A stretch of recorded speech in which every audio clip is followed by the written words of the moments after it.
My brothers and sisters, if there is something I really believe, I believe God has a plan for each one of us. A plan for you, a plan for me. And what is God's plan for us? His plan is a plan of salvation. His plan is a plan of redemption, a plan of love. His love for you, His love for me. You know, once I was talking to a little boy, maybe 5, 6 years old. He said, "Father, do you talk to God?" I said, "Oh yeah, I am a priest, you know, I have to talk to God every day." He looked at me and said, "If you talk to God, what did you tell him?" I said, "You know, I want to be honest with you. Sometimes I have a lot to say. Sometimes I have nothing, absolutely nothing to say." And he said, "You are a priest and you don't know what to say to God?" I said, "You know, that's how it is in our lives." So finally, he told me, "You know, I have one more question." I said, "What it is?" "You told me you talk to God, right?" "Yes." "So now, what about God? Did He talk to you?" I said, yeah. He looked at me. "You told me, Father, you don't have a lot to say, right? So now what about God? What did He tell you?" I said, "He always tells me the same thing. I love you, I love you, I love you." This is what is about. The end of time is about a God who loves us and wants to always be with us. Sometimes we can get scared about end of time. I think the end of time is about hope. This God who is looking all the time for you. This God every single day of your life look at you like a little baby, like a child, and renew His love for you. Do you really believe that?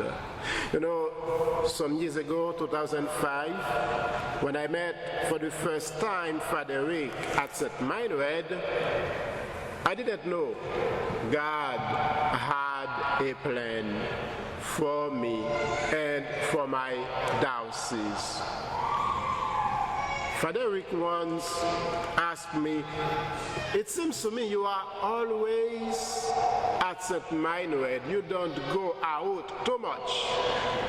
And I said, "You know, I'm the only one without a car. Where do you want me to go?" And he said, "Oh, I'm sorry to hear that." I said, "When I was in Haiti, I was the only one with a car in my parish. Now I am the only one without one." And he said, "Don't be worried about it. On Friday, if you want to go to Walmart, you want to watch a movie, you want to go to a restaurant, just let me know." And then we did that. And once he asked me, "Could you share with me your experience as a priest in Haiti?" And I took time to share with him. And he said, "You know, one day I would like to come to visit you." I said, "Okay, you are a seminarian, we will see." And after he was ordained as a deacon, he said, "You know, I'm coming to Haiti." I said, "Oh, you really want to do that? Okay, welcome, great." It was the beginning of a new partnership, the beginning of a new relationship. Father Rick, I want to say thank you. Thank you for your friendship. Thank you for your simplicity. And thank you for your great heart. Maybe whenever you've heard about Haiti on the news, it's so bad. bad, it's horrible what you've seen, you can say, oh my goodness, these people, they go from trouble to trouble. But let me tell you something different. Each one of you are, for us, a sign of hope. A sign of hope because you touched people's life you've never met in your life. With that, you become missionaries of hope. It's amazing for me to see how many families, because of you, can send their kids to school because you accept to sponsor one of these kids. It's amazing to me to see you accept to sponsor seminarians. Lately we had 3 ordinations. The 3 of them, they were sponsored by you. It's amazing to see we have some great teachers, some great nurses, even doctors, because of you. So there is hope. And one important thing for us is to know, sometimes you can say, oh, Father, you have so much trouble. What am I doing? Is that going to make a difference? Let me tell you something. St. Mother Teresa said, when we look at the whole picture, when we look at what is going on in the world, we can say, oh my goodness, what am I doing? It's like a drop in the ocean. St. Mother Teresa said, do it anyway, because this drop in the ocean is going to make a big difference. Yes, my brothers and sisters, for each one of us, God has a plan. Are you willing to listen carefully to know where He is leading you? Sometimes in my struggles, I said to Jesus, oh Jesus, where are you in this? Why do you allow that? And I realized the question is not too much to ask why, but most importantly to ask myself, Jesus, what are you teaching me right now in what is going on in my life? What are you teaching me in my struggles? What are you telling me in the challenges of my life?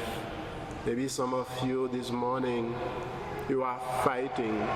Maybe for some of you, it is not always that easy, but one thing for you to know, Jesus has a great plan for you because He loves you, because He is watching over you, because He is searching for you. All you have to do is just to open your heart and to say to Jesus, I don't always understand everything.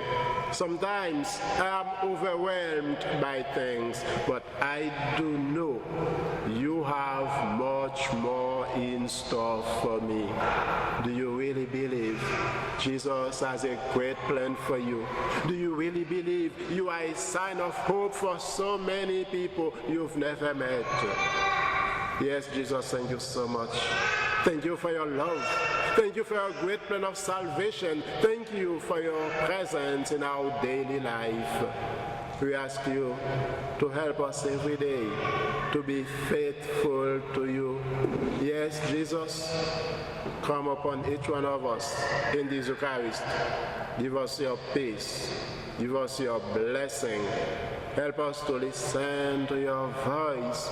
Help us to be faithful to the gospel. Help us to be a great sign of your love, a great sign of your salvation, a great sign of your hope forever and ever. Amen.